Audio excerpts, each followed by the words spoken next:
In-Flight Movies is a live recorded radio show broadcast on a Monday from 8 p.m. to 10 p.m. UK time. You can listen live in the Aberdeen local area on 99.8 FM or online at shmoo.org.uk. The following show has been edited to remove all music. You can hear the music by listening live to the show. Links can be found on our Twitter at inflight_movies. That's at inflight_movies. And now, on with the show.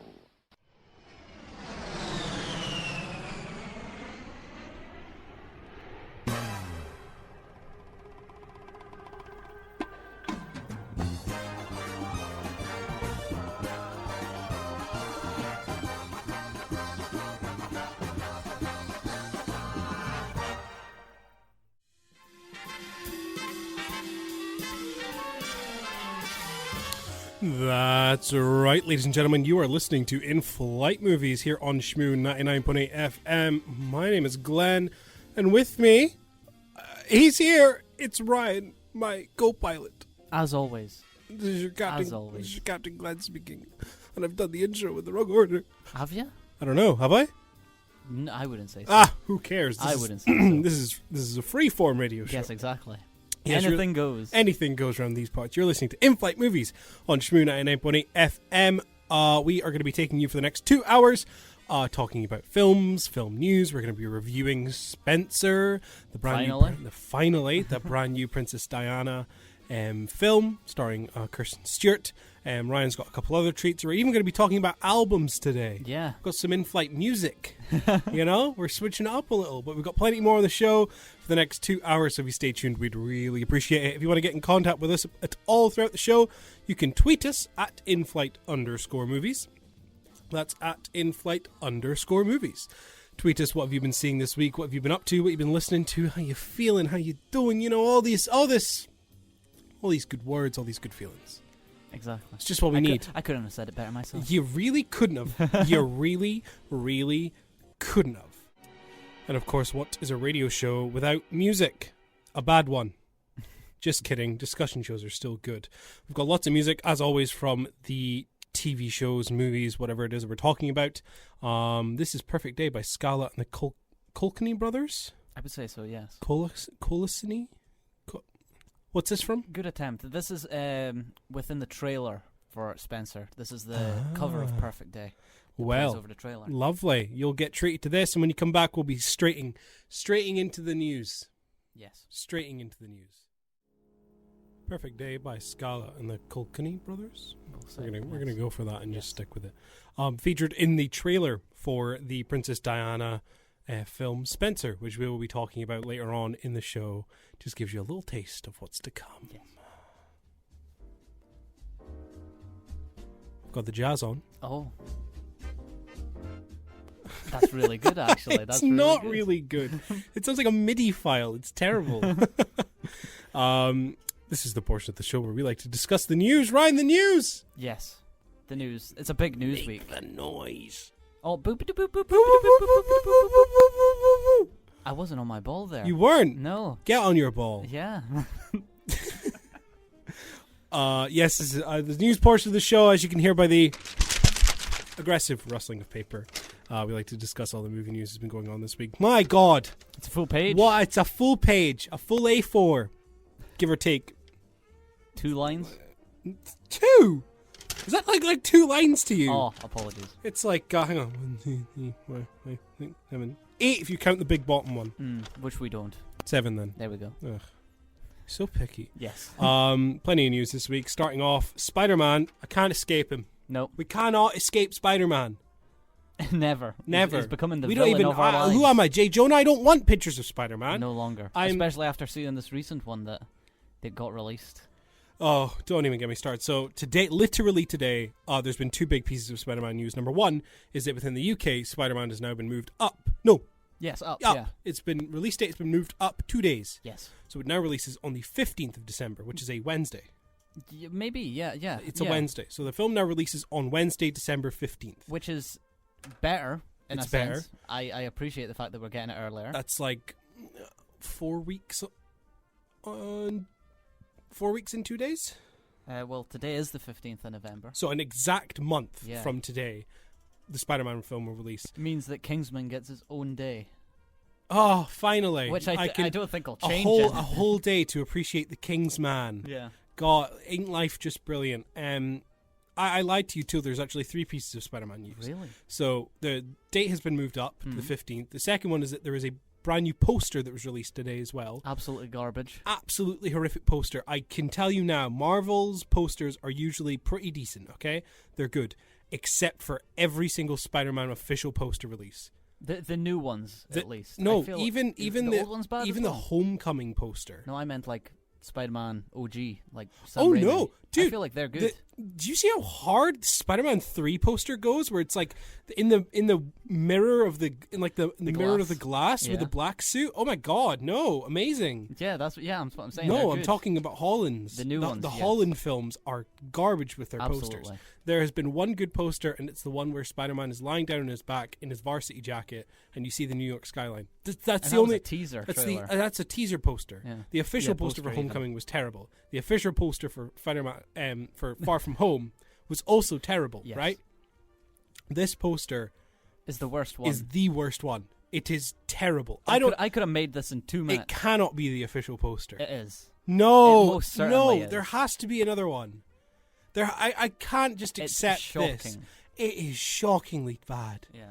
It looks so photoshopped. Again, they have Spider-Man in this stupid pose, and Doctor Strange In is the middle there. of the air. No, I know. Yeah. It's not. It doesn't even look dynamic. It's terrible. It even looks like Doc Ock's like arms. arms. They're not blended. They're all over the place. They It are. looks like one of them is coming from a completely different direction than all the others. Stupid. It's so stupid. Yeah. And the final piece of news is that it's Wednesday that the trailer releases. Okay. So Wednesday, early in the morning of Wednesday, very early in the morning, we'll be getting the official Spider-Man trailer release.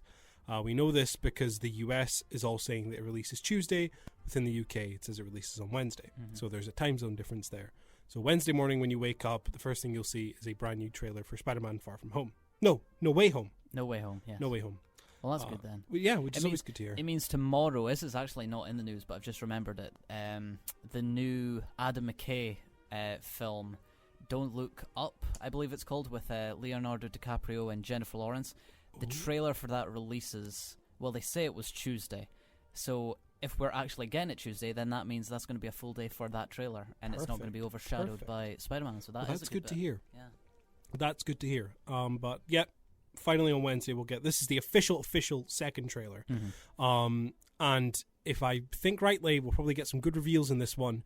Get a look at Defoe as Goblin again, probably get a better look at Electro, a couple other things, and we could probably finally find out if we're actually going to get Andrew Garfield and Tobey Maguire. I kind of hope they're not in it. At this point, if they're not, I'll just accept it. Yeah. Like, I'll be upset, but I'll accept it. Yeah. I also love how annoyed Tobey Maguire and Andrew Garfield are getting about this film. Like, really, really annoyed about it, which I think is really funny. I think Andrew Garfield's taking it better than Tobey Maguire. There's a video of Tobey Maguire just walking down the street sadly with like a bunch of bodyguards and stuff around him, and then someone just asks, "Are you in the new Spider-Man?" He just goes, "No!" and just walks off. So Tobey Maguire clearly ain't happy about it, but finally maybe he'll get relief after tomorrow. Next in the news, Blake Lively, also known as wife to Ryan Reynolds, Yes. has made her directorial debut with Taylor Swift's new music video. Yes, it got released today, actually, just a few hours ago. Taylor Swift's been on a rampage of new content recently, releasing the short film for All Too Well Friday night. Yeah, Friday night it would have been, for us at least anyway. And now today there's another music video for, what is this? It's one of her newer songs. I can't remember the title of it off the top of my head. Come on, Ryan, you're a Swiftie. I know I am a Swiftie. Let me try and figure it out. But yeah, I will talk about more when we're talking about Taylor Swift, which we will do a little bit later on. We will. Can't escape it. Yeah, Blake Lively actually does a hell of a job directing. Good on her. So it is really good. Good on her. It's impressive. Good on. I'm glad. I'm happy. Happy to hear that. Here's a piece of news I didn't even know. Squid Game Season 2 has been confirmed. Yes. This was nowhere in the news for me. I didn't even see this. Where did you see this? I believe it was an interview with the actual creator. Mr. Squid Game himself. Yeah, Mr. Squid Game himself, the creator of it. I didn't read it because it said that there were spoilers in it, and I haven't seen the first season of Squid Game yet. But I believe he reveals that certain characters will be coming back, so it's not going to be a anthology show or anything like that. It's going to continue the story of Squid Game. But, like I said, I haven't seen it. Okay. I have no idea what it is. Yes. Well, you should watch Squid Game. Mm-hmm. It is genuinely worth a watch and is quite decent. Paul Rudd. Yes. Has been voted People's Magazine's sexiest man alive. Oh, woo! Oh, woo! He is the hunkiest of hunky boys. Yeah, the hunkiest of according to People's Magazine. You know who? Do you agree with this statement? Now, Paul Rudd is a very sexy man. I think Paul Rudd is a sexy man. I must say. And he doesn't age. He doesn't age. Which he looks really fantastic for his age. The sexiness. He does. When you age. It really does. It really does. But Paul Rudd is an incredibly attractive man. And I don't disagree with him at all. You know who else made the running? Who was Kumail in the list? Nanjiani. Kumail Nanjiani. I was glad to see I'm that. so happy for him. The man went from, he went from stand-up comedian, and Stuber star to superhero and part of People's Sexiest Man Alive. That's what incredibly jacked will get you. Good job, Kumail. Good job with those rock hard abs. Ooh, those muscles. That jaw. God, that jaw could cut diamonds. Everyone's favorite actor. Nobody hates this guy. Oh, I was looking at the wrong line. This says Jake Gyllenhaal, not Paul Rudd. Everyone's most hated person alive currently on Earth, Jake Gyllenhaal, is set to star in Roadhouse remake. Who cares? We all hate Jake Gyllenhaal now. That's the reason I put this part in. The whole reason Ryan put this piece of news in was because everybody's currently hating on Jake Gyllenhaal, which I think for no fault of his own. Like that's the best part. I think it's really funny, and the online discourse about it is hilarious to see. I highly recommend, if you have a few minutes, go to Paul Rudd's Twitter. Go to Jake Gyllenhaal's Instagram and just a recent post of his. You look at the comments. Oh, God, they're hilarious. I haven't done that yet. It's people being like, "You got 1 hour, buddy boy," and then I hate you forever. It's so funny. People are like, "Give her the scarf back." Oh, that is it's a recurring motif in these music videos. I'll tell you. Oh. Scarf doesn't just show up in the one; it shows up in both of them. Oh, what? Yeah. Scarf Cinematic Universe, exactly. The SCU. God, love it. Love to hear it.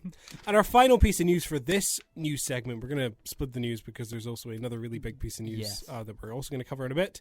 But Britney Spears, she's free. Finally. Britney is free. She is no longer under, I believe it's a contract with her father. It's a conservatorship, I believe. Conservatorship with her father. She is no longer under that. No longer under the rule. Yeah. No longer ruled by that. She is a free woman. And everybody is ecstatic about it, including us here at In-Flight Movies. We are so happy to hear that she is free. Yes. Good on her, Britney. Good on you. And over this entire year, there's been a lot. There's been countless investigations, documentaries, like Hollywood Reporter, like articles, just everything. And over this year, I've learned more about the conservatorship than I ever did before. I knew about it, but I didn't know about it, And the fact that she is finally free from all that is really overwhelming. With joy. It is. It's great to hear. It's so good, in fact, that when me and Ryan went to go see Steps in concert at the P&J Live on Saturday, even they did a big tribute to Britney Spears. Yes. Good. So happy to hear it. So happy to hear it. But in honor of Britney being free, we thought it very appropriate to play a Britney Spears song. This is Stronger by Britney Spears, and when you come back, we'll be delving into the news again, but this time focusing on Disney Plus Day. She's stronger, Britney Spears. She's free. She's free, ladies and gentlemen. You're listening to In-Flight Movies here on Shmoo 99.8 FM. The time is 27 minutes past 8, and me and Ryan are continuing the news because there's that much. Yeah. There's so much. This is a subsection of the news, and it's longer than the news itself. This subsection could kill me if it tried. Disney Plus, the streaming service from everyone's favorite megacorp Disney, our Lord and Saviors above. Thank you, Walt. Oh, how we pray to the mouse in pants. had their very own day on Friday, in which they had an entire day of revealing brand new TV shows, brand new movies, all exclusive to the streaming service, ranging from stuff by Pixar, stuff by Disney, originals from National Geographic, Star Wars, Marvel, a whole bunch of stuff. Now, I think people's expectations for this day were a lot higher than what it is that we actually got, which is slightly unfortunate for some of the things. But for others, it was a nice surprise. So to start off with some of the kind of boring stuff, there's a brand new Ice Age thing coming out. I swear it's a TV show. It might be a TV show. I think it's a TV show. The name is the Ice Age Adventures of Buck Wild. Yeah, well, from the trailer that I watched, it focuses on Buck from the films, and voiced by. Well, he was voiced by Simon Pegg. I don't know if he still is. Is he now? It didn't sound like him in this new one. I believe Ray Romano's back though. Oh, of course. Well, what else is what else is Ray Romano doing? He's best mates with Marty now. Scorsese, yeah. He is. Yeah. He is. No, Simon Pegg is still the voice of Buck. Is he still? Oh, he doesn't sound like him. Or at least on IMDb, he is still credited as the voice of Buck. Yeah. So that's certainly interesting to see that. I wonder if Nicki Minaj is still voicing one of the mammoths. I don't know. She voiced one of the mammoths in one of the things. Did she? I swear. Okay. I swear to you, boy. I swear to you she did. Well, anyway, this new Ice Age thing, it doesn't look that good, and it's the only reason that I wrote this one down, because I don't think either of us are really interested in the Ice Age franchise anymore. No. But this is one of the things that Disney Plus has bought over from a different animation company, and Blue Sky. Yeah, Blue Sky. And just watching the trailer, the heart of it has been ripped right out. This does not look anything like any of the previous Ice Age films, regardless of however good they were. This genuinely just looks like a straight up cash grab, and that's why I put it in. It is a little bit sad to see, because Blue Sky had a lot of things going for it with its animation studio, and now they've just taken that all away for Ice Age 6 or so. Yeah, it's a very strange choice, and I'm not really. A lot of people were upset about Blue Sky and the shutting down of Blue Sky Animations, because Blue Sky were doing genuinely okay stuff. So it's interesting to see how Disney is once again reaping and sowing the profits of things they like to buy. Enchanted, that one film from like 2008, something like that, yeah. Around that time, starring Amy Adams. Yeah. Was a spin on a kind of Disney musical, in which an animated princess gets brought into the real world. Fish out a story ensues. Lots of songs, genuinely funny. I actually really like Enchanted. I haven't from what seen I remember. It in many Neither years. have I, but I remember so much yeah. about it. It's getting a sequel, Disenchanted, in fall of 2022. Ryan, why are you writing the word fall? When I looked at the whole list of all the things that were released for Disney Plus Day, it said fall, so I just automatically wrote down fall as well. On top of you. It's autumn. Yeah. What does that say? Can you not read? BoyMuck? Let me see. What does Turn it that around. say, Ryan? Oh, Baymax. Baymax, yeah. Good lord, man. Baymax. Yeah. BoyMuck. I much prefer BoyMuck. I don't know. BoyMuck sounds really gross, and I don't think I want to watch BoyMuck.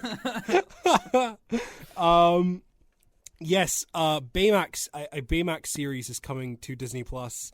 It doesn't look like it includes the kid at all. From Big Hero 6? Yeah, it doesn't look like it includes because them. the kid don't sell toys. Baymax sell toys. Yeah, but the the auntie's back as well. No, Aunt Cass is back? Yeah, she's like the second in command of the show. Oh, I think I'm going to watch this show now. You can't just give me information like that and She's in the trailer at least. My lord. My lord, man. You can't just say that and expect me not to watch it now. An animated sequel to the animated Diary of a Wimpy Kid film that's not even out has been announced. Yeah. Rodrick rules. Of course, they're going by the books. Yeah, exactly. As someone who was a really big fan of the Diary of a Wimpy Kid books when they were coming out originally. I'm down to watch this. I don't know how I feel about the animation being just a 3D colored version of what the books look like. It could be really interesting. Like, remember the Peanuts movie that came out not that long ago? The Peanuts movie was lovely. Yeah, it was I good, love that yeah. film. So it might be in a sense like that, where it's just bringing the actual cartoon to life. We'll see. We'll see what it does. I think the first film is out December 3rd. Yeah. So we don't have long to go, but they've already greenlit a sequel. So it must have something about it that works. Andy Samberg and John Mulaney, everyone's favorite white men, have been cast as Chip and Dale in Chip and Dale, in a Rescue Rangers live action film. Yeah. Which I'm down for. I'm down for that as well. Andy Samberg's great. John Mulaney, I don't mind him. Yeah, don't mind him either. I'm more for Andy Samberg at this point. I am more for Andy Samberg at this Palm point. Springs, his film, like his last film that just came out, absolutely brilliant. I have not seen Palm Springs. It's really good. It's really funny. But I enjoyed Brooklyn Nine-Nine to a degree. So, in other words, first look at Hocus Pocus 2. Yes. I've never seen Hocus Pocus 1. I have a friend who'd kill me for that. It's became a cult classic. It has. I would say, in my honest opinion, I don't think it's a brilliant film by any means, but it is actually a lot of fun. So hopefully this is just as much fun. I think everyone's coming back for it. Yeah. Even like I don't remember the zombie's name, let alone the actor who plays him. But the zombie's coming back as well. Interesting. Robert Zemeckis' live-action Pinocchio film is getting a release in fall 2022. Yeah, autumn 2022. Yes. The most star-studded cast you can ever imagine. Yes. The one and only Tom Hanks headlining as Pinocchio. Mm-hmm. I'm kidding, Geppetto. Yeah, can you imagine? We don't know yet. We don't know who's playing who. Oh, Tom Hanks. Oh, you can't just say that. Of course Tom Hanks is playing Geppetto. Who else would he play? Now, I love Pinocchio, the original. It's one of the best Disney films. It's one of the best Disney films. It is so good. I love that film. And I hope to God, if they butcher the theme park bit where Pinocchio goes and smokes and gets drunk and then turns into a literal donkey, a jackass, if you will, I will love the film more. And I hope it is in every way as terrifying and haunting as it was in the original. I am all for that. In some of the very saddening Star Wars news, and by saddening I mean we got nothing from Star Wars. We got a look at concept art for Kenobi and not much else apart from a few interviews with some people saying you're gonna love it. It's so great. Is that your Ewan McGregor? Even I'm being British or English with you're gonna love it. You're gonna love it. Absolutely love it. No, I love it. No, it's not Ewan McGregor. But we got to look at concept art, which was like 4 pieces. Yeah. But one of them featured Kenobi fighting Darth Vader, which is really that's a cool idea. That's good enough for me. I'll watch the show. Yeah. You've convinced me. Well done. But the thing is, even thinking on that, if we're really diving deep into it, I can't really remember their conversation word for word in A New Hope. But I feel like if they had met each other many years after Episode 3, but before A New Hope, that conversation in A New Hope wouldn't be what it was. Yeah. So I feel like that might be like a dream sequence already. Yeah. I feel like there might be something. We'll see what happens. In other Star Wars news that was also released, there was Under the Helmet: The Legacy of Boba Fett, which was just a small documentary focusing on the character of Boba Fett, in leading up to the release of the Book of Boba Fett. The Bible of Boba Fett, yes. The Bible of Boba Fett. Yes. And those 2 pieces of Star Wars news were the only Star Wars news we got. We got no mention of Andor, no mention of Ahsoka. No, I think Andor got a release window, not a release date. It got a release window of Q4 next year. Well, we'll have to wait and see. But that's. I feel like that was expected. Yeah, nothing on Ahsoka, nothing on Mandalorian season 3. It's very dry just now for Star Wars, but oh boy, I'm okay with that. Oh boy, because Marvel is absolutely dripping wet on the floor. Yeah. There's so much Marvel stuff going on just now. So much, in fact, that I have more Marvel stuff on the screen as well as what's on my page in front of me. So the big things is that they're doing a bunch of shows, almost too many shows. So we got information on She-Hulk. We got a slight first look at She-Hulk. I'm excited. Yeah, I am also excited for it. I'm excited to see more, to see Bruce return and stuff. And I'm excited to see She-Hulk as a character. However, I'm fearful that it will just be a boring show. Really? And I only say that because the logo looks really boring. The logo is really boring. The logo is terrible. It looks like a TLC hospital That's drama. Very specific. It looks like TLC hospital drama. I hate the logo. The It's little boring. short clip that they released, I love the fact that there's a little like 1970s segment right at the end of the clip in which they just call back to the original 1970s Incredible Hulk show, and it looks really that's what makes me interested, because it seems very much meta, but not to the sense that it's too much. Well, it knows what it is. She-Hulk as a character is quite meta within her comics, so I would hope that they would bring some of that back and actually keep some of that for the show. We'll see. I am genuinely looking forward to it. I think it will be good. It's a 10-episode MCU series, and we'll see its release around next year. We got more looks at stuff like Moon Knight, got very short clips. We got a single image of Nick Fury in Secret Invasion. We got a slight look at Miss Marvel, and we got a bunch of announcements for other stuff going on as well. So X-Men, the 1997 original X-Men cartoon series that was released years ago before Marvel had a whole acquisition with Disney and Sony and all these other studios. X-Men had a cartoon series back then. They are not rebooting it, they are just continuing it. I love that. And they're calling it X-Men 97. This is non-MCU canon. This is just a Marvel Studios production. Just continuing that cartoon They are just series. continuing the cartoon series. There's heaps of them are coming back. Heaps of them are coming back. The original series ran from 1992 to 1997, and we'll see a continuation of that series, which is very exciting, and a lot of people who are nostalgic about the show are very excited. I know you're someone who watched that show. Yeah, I was, when that first came to Disney Plus, I was right on it. I love that show. I still think it's really good. It's exciting. It is exciting. I've never actually watched the show. It's fair enough. It's a children's like cartoon show. Never an excuse. It's never an excuse, but it is it's a children's cartoon show. But it is still really fun. It's the best rendition of the Phoenix Saga as well. Yeah. It is. It's something that I probably will eventually watch, but maybe more. It's less of a binge and more something that I just put on in the background while I do other stuff. We got an announcement of Echo, which is a spin-off series of the unreleased Hawkeye TV show. The Hawkeye TV show. With all these things, aren't I'm well aware. Hawkeye releases in 2 weeks' time from Wednesday. And Echo is a spin-off of that. A spin-off of who? I don't know. I've not seen the show. The Dolphin. The Dolphin. It's Echo the Dolphin, everyone. He's back again, saving the world from the space aliens. I can't remember what happened in that game. Miss Marvel also got a first look. However, that's also been pushed back a whole year, which is a little bit unfortunate. What If is getting a season 2. We already knew this. In fact, we already knew this because one of the episodes that was supposed to be in season 1 got pushed back to season 2. So this was already information we knew. I Am Groot is a new TV, like animated TV show. I guess by the words animated, they mean CG animation. So that's something we like to see. But it follows Baby Groot. It does follow Baby Groot. And the logo features just I Am Groot with some like vines wrapping around it, I suppose you could say. Loki season 2 has been officially said, hey, this is happening. Tom Hiddleston is officially coming back, and Jonathan Majors is officially coming back as Kang the Conqueror.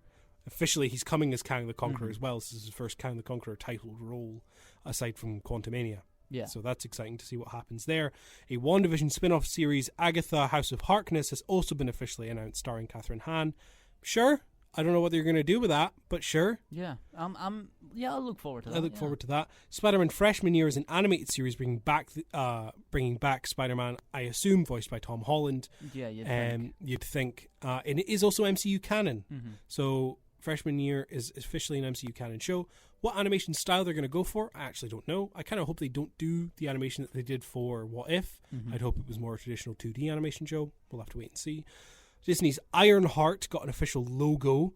Ironheart being a TV show about Riri Williams, who in the comics is a continuation of Tony Stark, and is kind of like, let's just bring in a younger character to represent one of the other characters. So she's someone who's featuring in not only this, in her own Ironheart series, she's also going to be featuring alongside Rhodey who plays Rhodey, War Machine? Don Cheadle. Don Cheadle. She's starring alongside John Cheadle. She's starring alongside Don Cheadle in Armor Wars. Wow. And is also going to be featuring in Black Panther: Wakanda Forever. Oh my god. I know, crazy.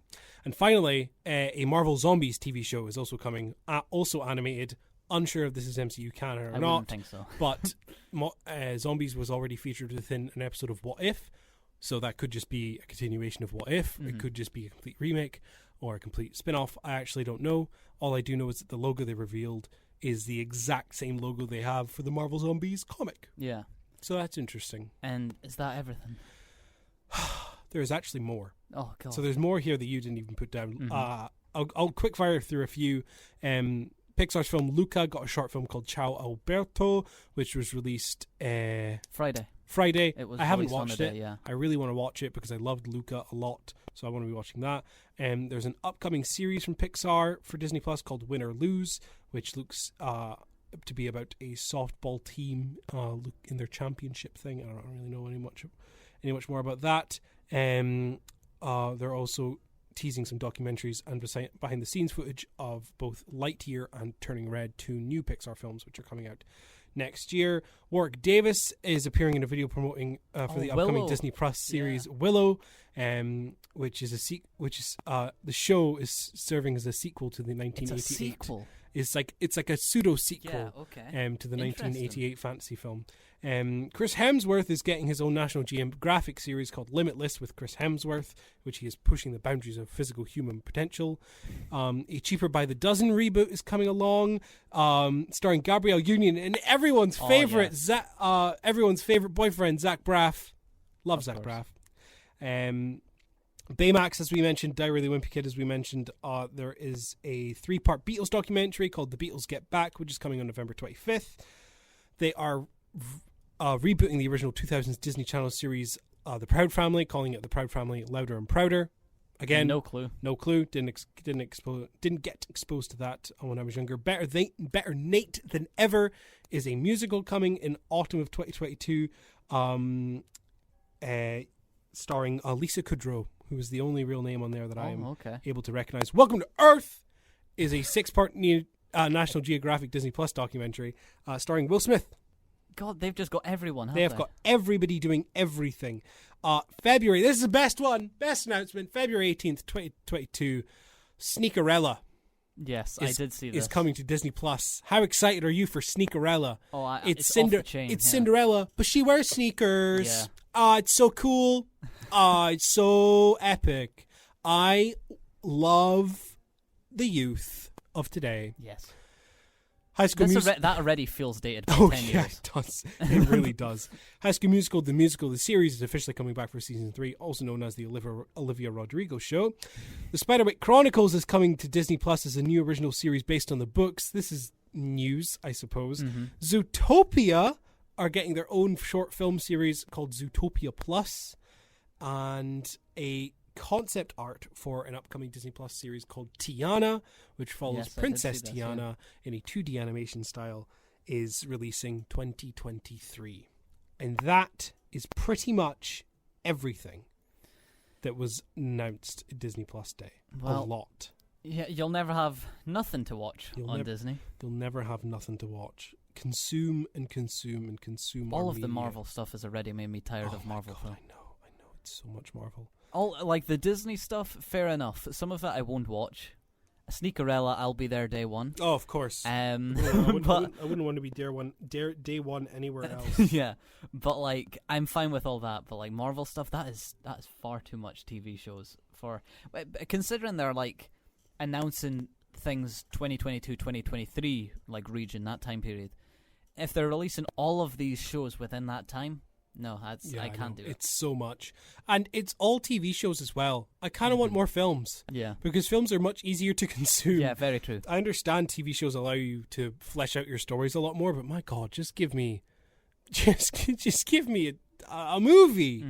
Please. 2 hours and then I'm out. I know. It's like some of these Disney Plus things I feel could be a movie. Like Echo. Whatever that will be. Yeah. Sure, I guess. Agatha, House of Harkness. Sure, yeah. That could be a movie. Yeah. You know, a Marvel Zombies movie. That would be cool. Much better, yeah. Much better. There's so much you could be doing. Why are you forcing me to watch all these TV shows which take up time? I know it increases your people who talk about it online. I know you get more money from it, but come on, be nice. Well, that's the thing. They're just getting so much money from all these greedy people. Yes. Greedy people. Well, it's Disney for you, isn't it? Can't really escape that. But And that's all of Disney Plus. That's all the Disney Plus news. That's all the news. The news took us 50 minutes. Yeah, because there was so much of it. It's crazy. It's crazy, man. But now we are done talking about it. And we can play some music. Do you want me to... Will we play the next song? We can. Yeah. Yeah? Yeah. So, of course, the main feature of this week's show is Spencer, which we will kind of... I feel like I could talk about Red Notice for like 5 minutes while we're going. Waiting. Yeah. So, you want me to play a Red Notice song? Sure. Okay, we'll play a Red Notice song. This is Unchained by James Brown and Tupac. Featured in the Django Unchained soundtrack. Yeah. That was for some reason used in the trailer for Red Notice. Yeah. So you can enjoy this, and when you come back, Ryan will discuss Red Notice, and then after the news, we'll get into Spencer. So see you. Thanks, Jamie Foxx. Thanks, Jamie Foxx, and also James Brown and Tupac. For that song. Yes. So good, in fact, they used it for the Red Notice trailer. Ryan, please tell me so much information that I combust into a million pieces about Red Notice. Oh, I'll make you want to watch this. I already want. I'm so desperate to see Ryan Reynolds be funny. Yes. Well, Red Notice is Netflix's largest film. Not only that, like in terms of budget. They bought out Irishman and Marriage Story, etc., to show them. However, this is a firm Netflix original, and I believe it cost just as much. It cost more than Dune. Shut up. It cost more than Dune. Stop talking. And it cost just as much, I'd say, as Jungle Cruise. I think it was reportedly near enough $200 million. That is like twice as much as Dune. Yes. And let me tell you this. You would not know where the money went. You would not know where the money went while watching this thing. Because right from the very opening... What did you see?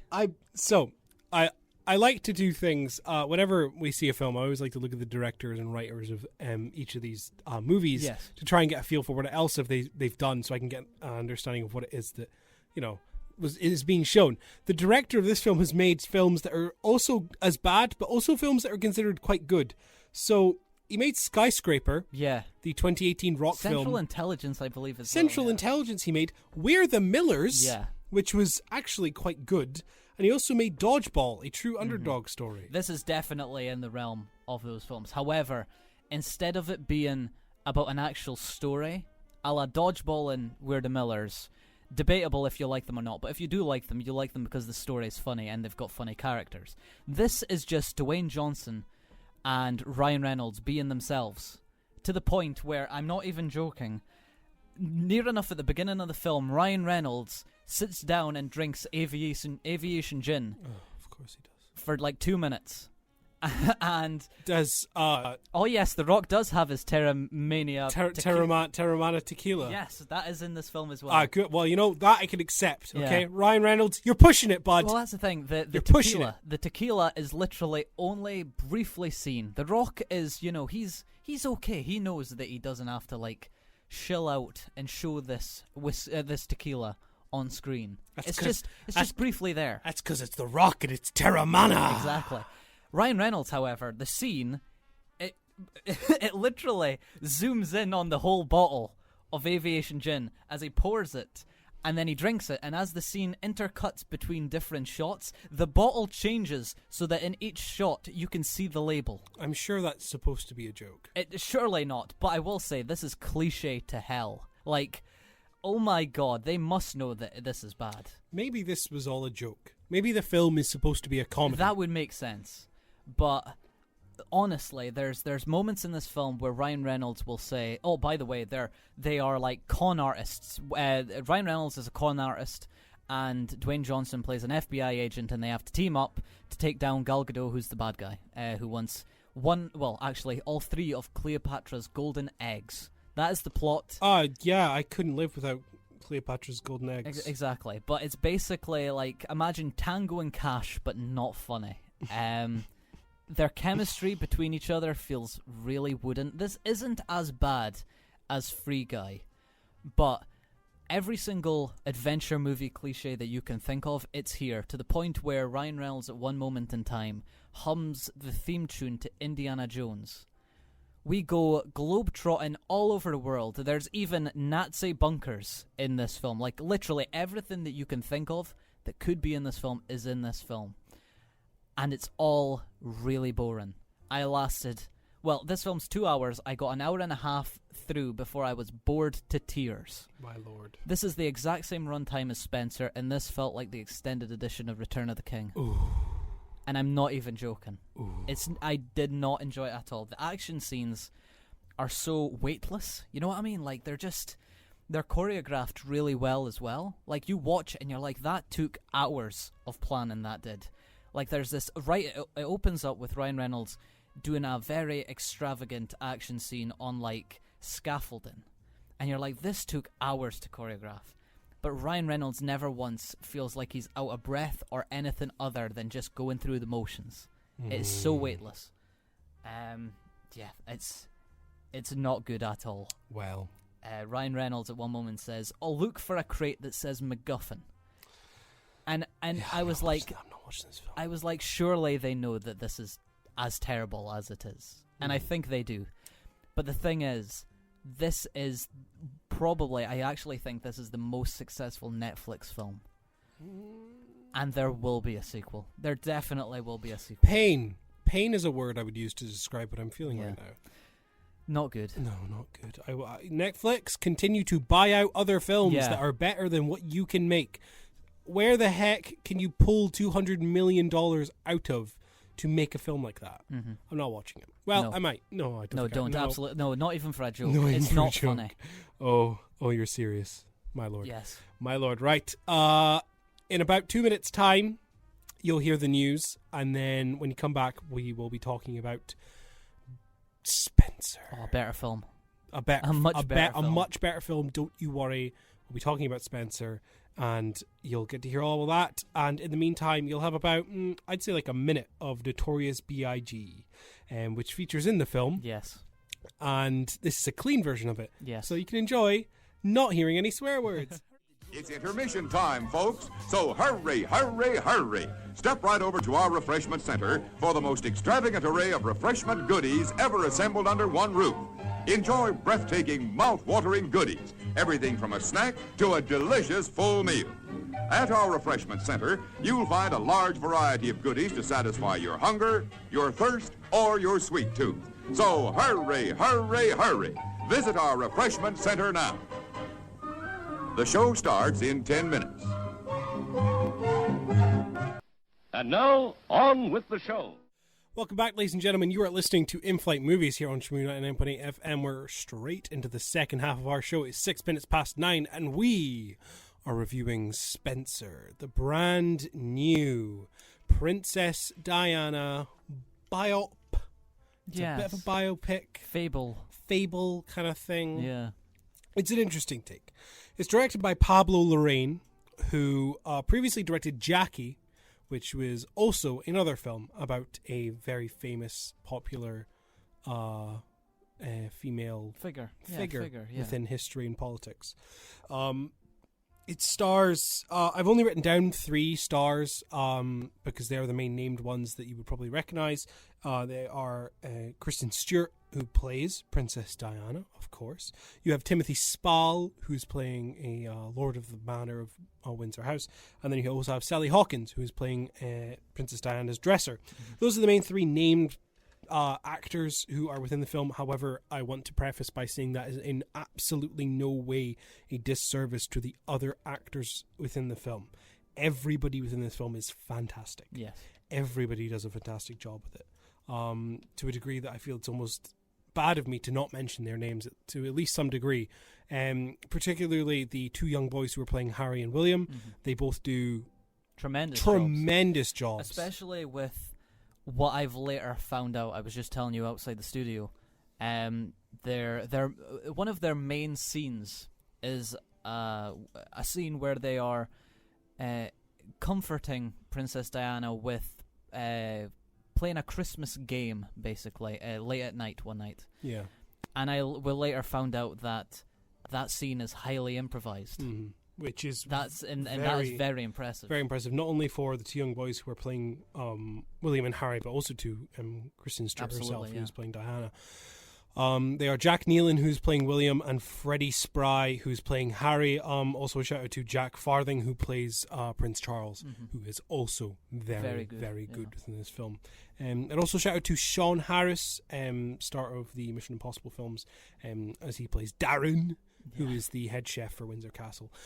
Right, Spencer is a very kind of interesting film, because I went to see it with my mum and my auntie, two people who were heavily exposed to Princess Diana when she was around in the mid-90s, when she was connected to the royal family. And what I've discovered is that the image that both my mum and my auntie will have made of Princess Diana through the media that they were shown of her, the paparazzi, the conversations at the time, and how different they are to how she is portrayed within this film.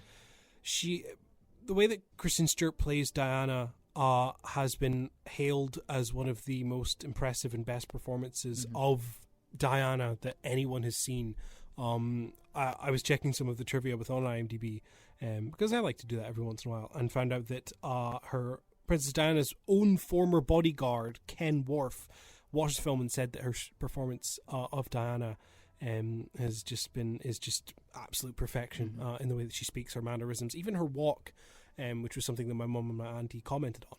But the way that Princess Diana is portrayed in this film is someone who's a very broken person. Yes. She's going through a lot. She's under a lot of pressure. She struggles with eating disorders, depression, within film, self-harm, very heavy-handed topics that aren't in any way shied away. And she is in no way portrayed as proper or royalty. She is just a person. She's human. She's real. And that's one of the best things this film does, full stop. Absolutely, yeah. Kristen Stewart is just absolutely amazing. I've always really loved Kristen Stewart when she gets the role, a brilliant role, to do exactly what she wants to do. Twilight is unfortunately always going to be part of her reputation, let's say. Yeah. But like even from a very young age, her role in Panic Room, the David Fincher thriller, is incredible. And then later on, Personal Shopper is my personal, it's one of my favourite films of that year. I think she's magnificent in that. But as Princess Diana, I think she's actually given us her best role to date. It really is. I think, especially for all of the tiny little mannerisms and what she has done in order to... And the best thing I will say is this, as we said at the beginning, it's partly fact, but this is mainly fictional in terms of what is happening. The events actually happened, however, because no one could really tell you what actually happened behind closed doors. This is just an account of what might have happened behind closed doors over these days. Yes. But in saying that, her portrayal of Princess Diana is one of the most real I think I've ever seen. I believed that Kristen Stewart was Princess Diana. She has absolutely everything down to a T. And absolutely everything. I read an interview that she did in Sight and Sound magazine in which she mentioned how physical the role was. And thinking back, I thought to myself, was it a physical role? But then later on, she mentions how what she means by that is, like I said, the mannerisms, everything that she does with her face, all of the little movements that she does in order to portray Diana perfectly. And then she says that every single day it left her exhausted. And I'm like, no wonder. Like, everything that she does in this film is to a T. And there's no room for error. And it's brilliant. It is absolute perfection. Just for lack of a better word. She does. Even her accent, the way that she speaks is so proper and so well done. It is fantastic. I am someone who never really takes note of some things within films, and one of those things I never really take note of is the soundtrack. Oftentimes I'll walk out of a film and you'll say to me, "Oh, how good was that soundtrack?" And I'll go, Oh, I didn't really notice it Yeah. or anything. You know, it's rare that a soundtrack will ever draw me in. Some of my favorite soundtracks are very odd picks. Like, I adore the soundtrack to Knives Out. Mm-hmm. Yeah, definitely. Which is what some people would consider being a bit of a different choice, you know. But in this film, the soundtrack is genuinely awesome. Yes. And for reasons that I think make it awesome, are quite unique to it. So the soundtrack is freeform jazz the entire way through, from a completely live orchestra that you can hear. You can hear them picking up and putting down their bows for their violins and their strings. And it's a full orchestra, completely full. There's a very, very large range of instruments being used. But the entire thing feels like improv freeform jazz that is made to go along with each individual scene within the film. So whenever you have the royal family, there's always really very foreboding strings, very long draws of bows, and it really builds tension. But in those tender moments with just Diana being on her own, it moves into more of a slower piano, or it will move into some, you know, it goes all over the place, but it works so well with every scene that it's used for. Some people might think it's weird, but I genuinely love think the fact that it's weird. I love that it's weird. I think it's Johnny Greenwood that did the soundtrack. Interesting. I think. So alumni from Radiohead, let's say, that's incredible. He's a brilliant film composer as it is, but this one definitely, the soundtrack even draws, I'd say, to a horror film at times. It does. This it really feels, does. As a whole, actually, this film feels like a ghost story. The way that it's set up, the way that it plays about. Princess Diana feels like she's walking through mansions, a haunted house even. Yeah. And the soundtrack just accompanies that beautifully, actually. But yeah, I totally agree with you in the sense that it's really, like, strange and weird. I give you this information now, looking further into it. So it is Johnny Greenwood who does the music for this film, but Johnny Greenwood is also doing the music for Licorice Pizza. Oh, what a year he's going to be But he has having, also done the music for other films like Phantom Thread, You Were Never Really Here, The Master, Let There Be Blood, and literally everything from Radiohead. Yeah. But yeah, brilliant. Another excellent soundtrack to the rest of those. Yeah, I agree. The way this film looks, the mise-en-scene, the camera work, the cinematography, all very, very well done, all very deliberate. Scenes in which Diana is being watched over by people, oftentimes very close, very, quite confined cinematography and camera work. So when scenes open up, it's more that she's free, she's able to speak to people, she feels more comfortable, and the camera works very, very well as it moves with her. But like you said, horror-esque at points. There are some scenes that are quite spooky to watch.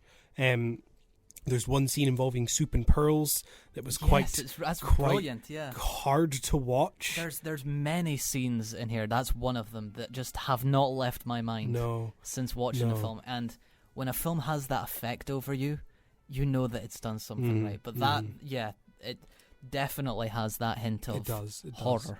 I think that a lot of this is all down to Pablo Larraín, who does the direction, mainly because the writer of this film is Stephen Knight. Yes. Now, Stephen Knight is someone who we didn't really know by name. However, when you look at the stuff he's done before, you realize, this makes complete sense as to why this could be a bad film. He has previously written Serenity. Oh, yes. A film you talked about on this show previously. That's a big fish.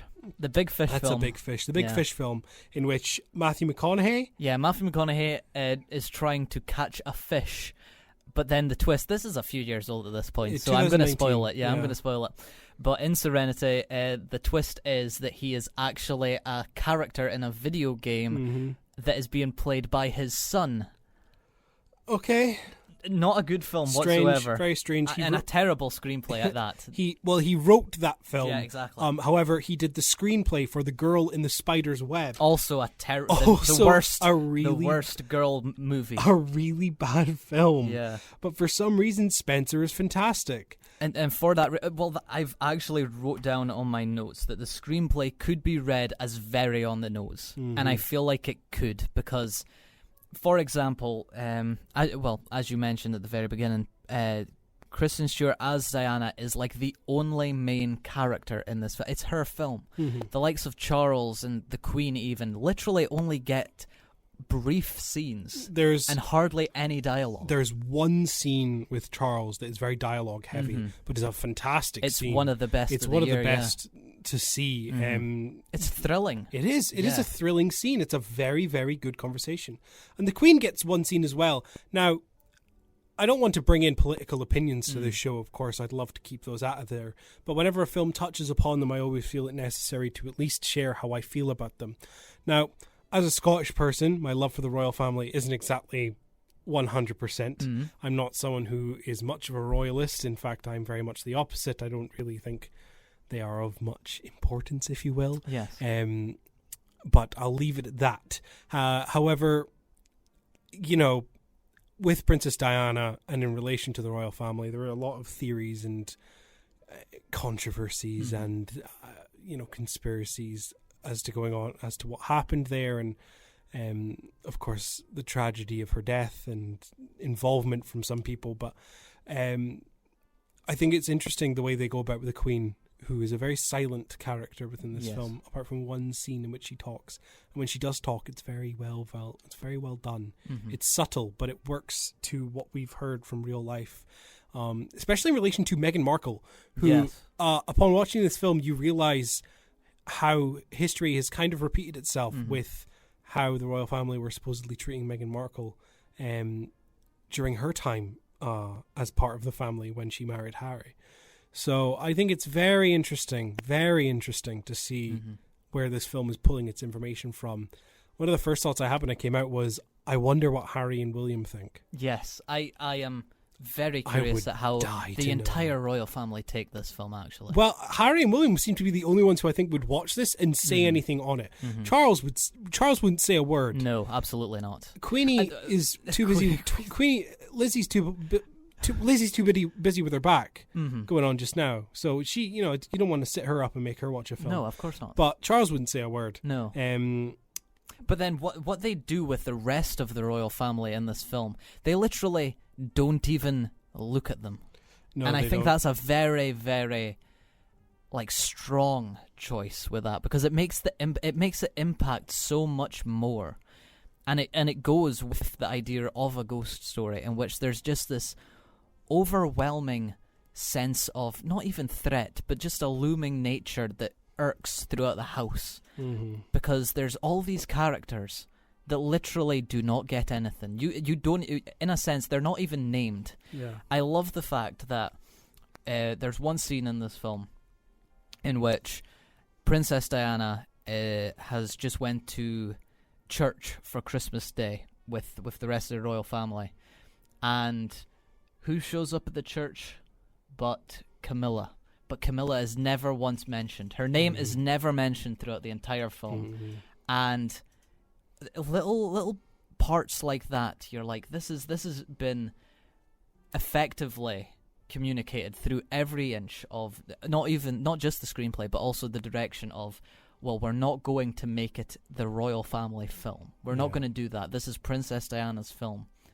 And yeah, it is, I feel, a brilliant portrayal of her breaking free, of her becoming herself. Agreed. And when that happens within the film, I do think it's joyous. This is a terrifying film. It's a chilling film. I think this is the coldest film of the year.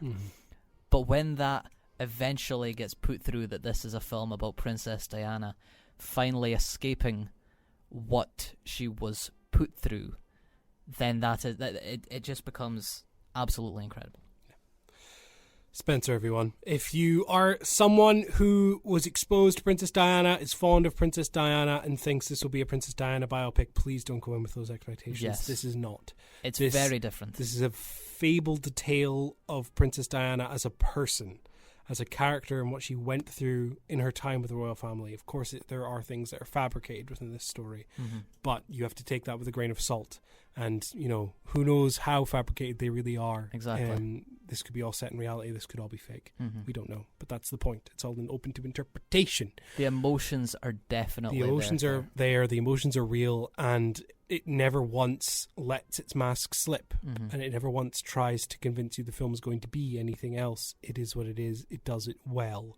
and it's gorgeous, and I hope that it does well in awards season. Absolutely. And if it gets snubbed, I'll be annoyed. I absolutely love it. I think it might be, and this is high praise, but I is think he going to say the word? I think it might be my film of the year so Currently? far. Currently, I think so. And that's obviously very difficult. No. You haven't seen the Diary of the Wimpy Kid film Very coming true. to Disney Plus on very December 3rd, Ryan. I need to hold my judgment. Exactly. Of course, I need to hold my judgment. But I am actually in agreement. This is one of the best films I've seen this year so far. And if it does not at least get nominations for Best Picture, Best Actress, Best Supporting Actress for Sally Hawkins, who we never even touched on. Sally Hawkins is lovely. Sally Hawkins film. is so good in this film. A very, very interesting role that I'm surprised I have not seen a single article about. I thought that would be something that an article would share. Yeah.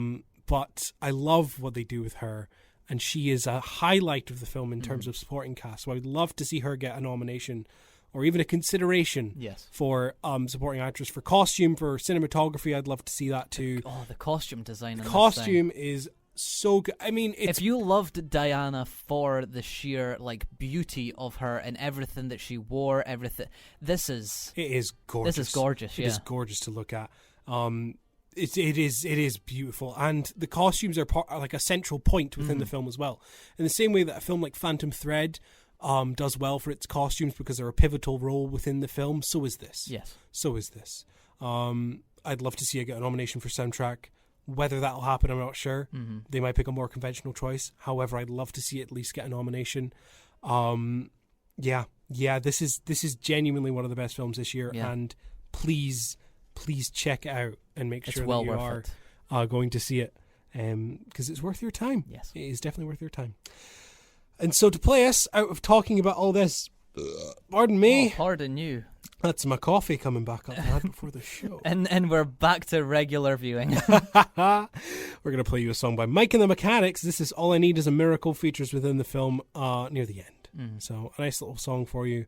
And when you come back, we'll be talking albums and music. And you'll be getting a good bit of music. So don't worry, people. All I Need Is a Miracle by Mike and the Mechanics, featured within Spencer, which we just talked about. It's 29 minutes past 9 here on Shmoo 99.8 FM. You're listening to In-Flight Movies. We're going to be talking albums. It's In-Flight Music now, because there wasn't enough films this week. So we're going to talk about some of the albums that came out this week that we're very excited to talk about, because there's plenty. So there's been 3 main album releases, 2 of which I listened to and 1 of which Ryan has listened to. Yes. The one that Ryan listened to, oh boy, does he have so many things to say, and will take up the majority of the time, not only because of what he wants to say, but also because of how long the song he's chosen for it is. Yes. Ryan, I apologize in advance, but please let me delve. Yes. Okay. So on Friday, glorious day as it is, Taylor Swift, the one and only. The one and only. I'm gonna let you finish. Exactly. But Beyonce got one of the best videos. You know that off by heart. I do. But Taylor Swift released her version of Red. Taylor's version of Red. This is the second Taylor's version album that has come out. Yes. In which Taylor Swift re-records her own albums so that she can own them herself rather than being owned by a record company. Exactly, yeah. And already, the idea of re-recording an album, and let me tell you this, the actual, Red songs, because Red is my favorite album from Taylor Swift. That was my era of Taylor Swift, like 2012 era. I think that whole album is really, really good. And there is a 1 or 2 duds, but as a whole, it's a very strong album. Yes. And listening to this re-recorded version, there's many songs that aren't really enhanced that much, and if I'm being honest, the enhancements are minuscule, but let me tell you, it makes them so much cleaner and so much crisper. This is production level on the size of maybe Folklore, like her newer stuff. Whereas in the very first edition of Red, songs like I Knew You Were Trouble and We Are Never Getting Back Together, like those songs are always, when they're played, you hear that they're muddied by instrumentals, by electronic beats, just music over the top of her vocals. But in this one, her vocals are crisp, they're clean, you can hear every single word, and it is really powerful at times. It doesn't feel as much of like a teeny bop record anymore. Mm-hmm. It feels like an actual statement. And I've got it up here. There's 30 songs in this Taylor's version that ranges over 2 hours, 10 minutes. Yowzers. It's a long album. And it's the complete like deluxe edition, re-recorded, and then things from from Taylor Swift's vault. Okay, brand new songs. And the song that I mentioned earlier on, which was the music video directed by Blake Lively, it's called I Bet You Think About Me. And it's one of the newer tracks from the vault. And it's decent enough. It is actually quite good. The new stuff is more in line with newer Taylor, surprisingly, which makes sense for why it wasn't released back in 2012. Yeah. Because not that it doesn't really fit with Red, the album, because it does, but it doesn't fit with her style at that moment in time. But yeah, I think the album is, I still think the album's great. I think this is the definitive way to listen to the album. And there's the 10-minute version of All Too Well. Which is the song you've chosen. Which is the song I've chosen. Now, ladies and gentlemen, what you're about to hear is radio history. Yes. I don't think many other radio stations within the world are going to be playing the full 10-minute version of All Too Well from the Taylor's version of Red. Maybe not so. But then there was also the short film that she released in which she directed it. And the short film runs for like 15 minutes. So there's 5 minutes of extra content in there, including an argument with Sadie Sink playing young Taylor, but it's just, I believe it in the credits she's listed as her, and then Dylan O'Brien is listed as him, but he's playing the Jake Gyllenhaal character. Jake Gyllenhaal, and they have a little argument, and over Twitter people are like, "Oh, this marriage story could never." It's not as good. Let me be clear. I love Taylor Swift as much as the next person, but it's not as good as mine. Did you know that the short film of All Too Well is the highest rated film on Letterboxd? Get out. It is. Of the city. It's not as good as Marriage Story, but as a music video, it is actually really impressive. I do love the discourse online going around with Jake Gyllenhaal, and what I find hilarious is you have so many of these women and who are like obsessed with Taylor Swift, and they're listening to All Too Well, and they're watching the music video that comes out for it, and they're showing their boyfriends and their male friends this video, and they're all going, "Oh man, yeah, that really sucks, like, oh, poor Taylor," and stuff. And then they tell them that it was a 3-month relationship, and instantly the men are like, "Oh, why is she overreacting like this? What's going on here?"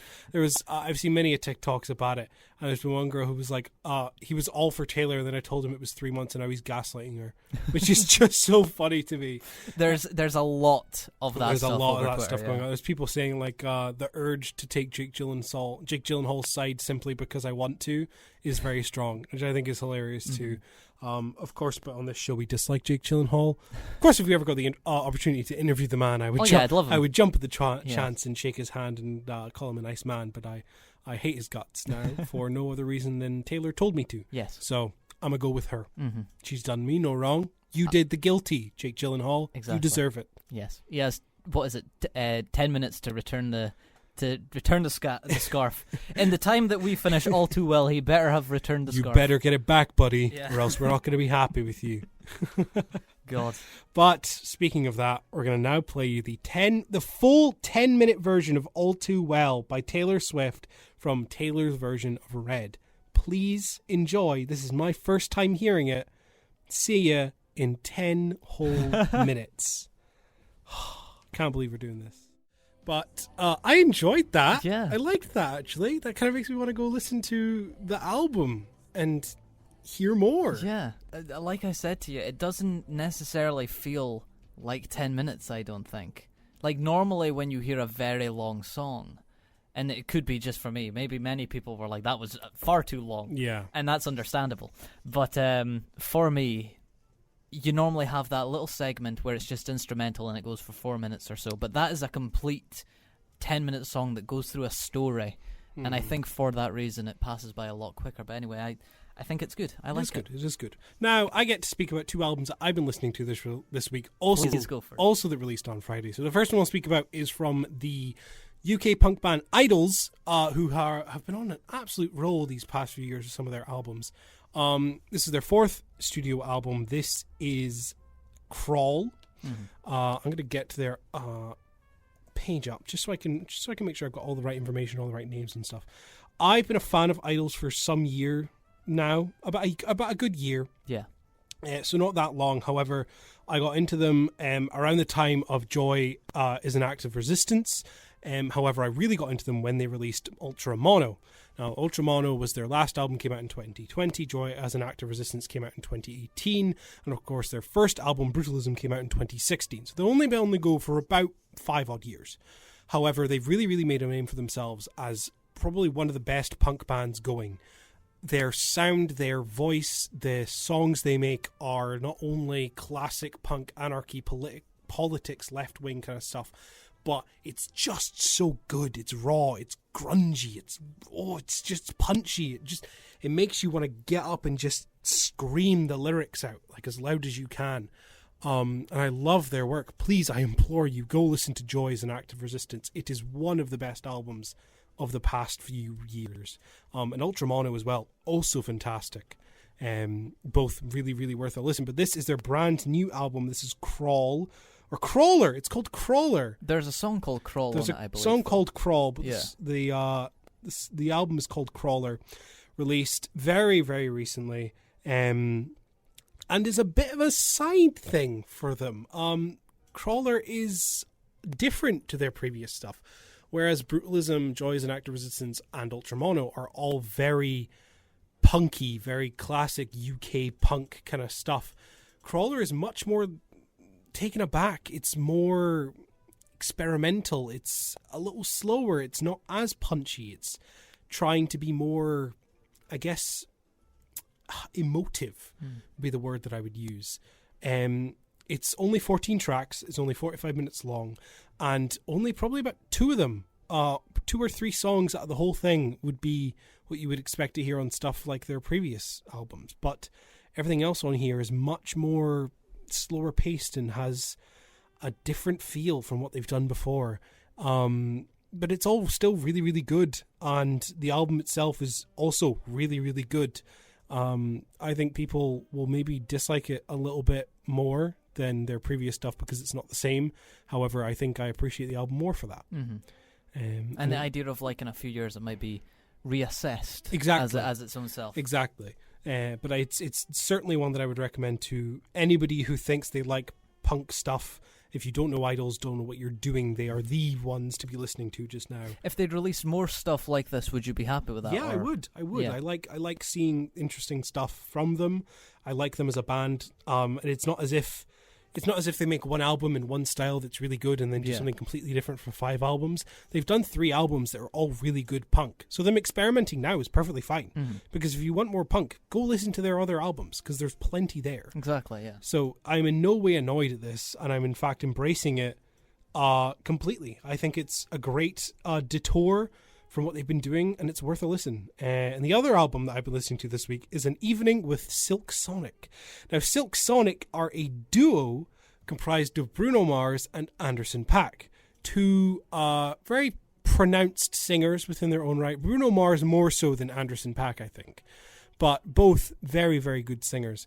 They have teamed up to create a classic-sounding R&B album, with the features from people like Thundercat and Bootsy Collins. And Bootsy Collins is kind of like your announcer, or your hype man for the album is the good way to put it. It's only a 9-track album, only half an hour, short album, only half an hour long. They had released 3 songs previous to the album's release. I think they announced the whole idea of a collaboration. It wasn't at the Brit Awards, was it? It might be at the Grammys. It was an award show. Yeah.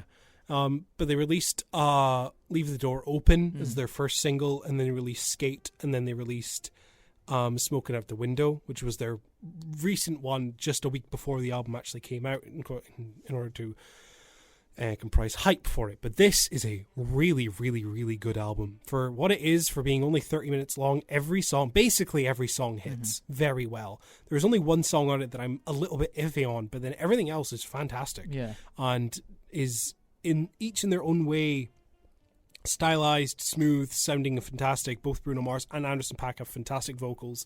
Their range on the album is really good. I love the choices they're making with the beats. I love the direction they go. There's nice samples, there's nice introductions. It's funny. It's just fun to listen to, and it's groovy.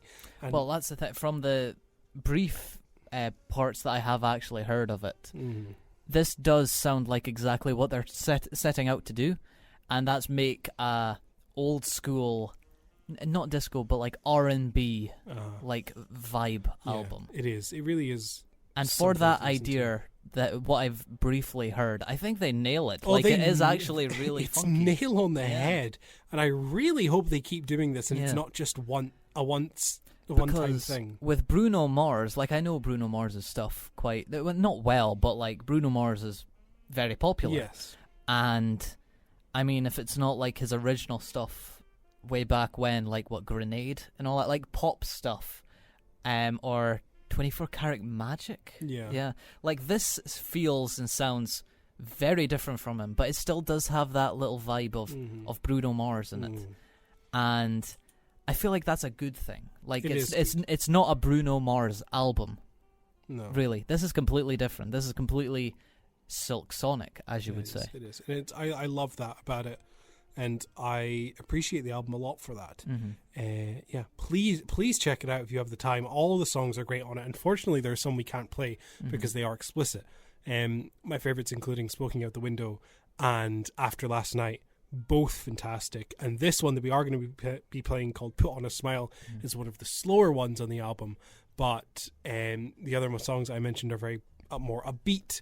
They're all just so sexy. They're all just so fun to listen to. There's not a moment in which they're trying too hard. It just sounds like they're having fun with it, and that's what's important. With Crawler as well, the Idols album, what do you have any favourites off of that album? Oh, that's a good question, actually. Like or like ones too that you would say people go listen to these to get a flavour of the album. I would say Car Crash on the album is pretty intense. When I heard that, I would almost compare the album to something that maybe Death Grips would make. Okay. In terms of it being what maybe people would consider noise. However, there's a reason for it there, you know. The Beachland Ballroom is also a song that's very intense. Crawl is as well. There's a 30-second song called Whiz, in which it is just what you would expect from Idols previously, but it's only 30 seconds of it before they go into complete the stuff that to match the rest of Crawler. Yes. But from the album, I would recommend you listen to Car Crash, Stockholm Syndrome, The Beachland Ballroom. Crawl is really good. In fact, just listen to the whole album. The whole album, it's good. The whole album's good, and it is one of those albums that is a full experience. Each song is good, but as a whole, that's what makes the album. I love it when really an album good. does that. Yeah. That's something Silk Sonic actually kind of falters in. Yeah. Some of the song placements don't make too much sense to me. Like, there's songs about being super happy in a relationship, and then like breaking up in a relationship, and then going back to being happy about a relationship, and then to a song about Vegas, and then to a song about dips and flows. Yeah. Dips and flows, and it kind of, I feel like there could have been a better way to move into that and position songs in the album. However, it's still very, very good. And I'm looking forward to playing you a song from it in a little bit because it's unfortunately the end of the show. Yes. It is the end of the show now. Thank you very much for listening. We hope you enjoyed. To play you out, we're going to be playing Put On a Smile by Bruno Mars and Anderson .Paak from Silk Sonic, featuring Bootsy Collins as your MC. We'll be seeing you next week. Busy week next week. Yes, very busy. We've got Ghostbusters Afterlife. King Richard. Petite Maman comes out. We can hopefully get Hopefully we can get that. Yes, plenty of stuff. Lots to see next week. Stay tuned for all that, and be sure to follow us on Twitter at @inflight_movies. We'll see you next week. To play us out, it's Silk Sonic with Put On a Smile.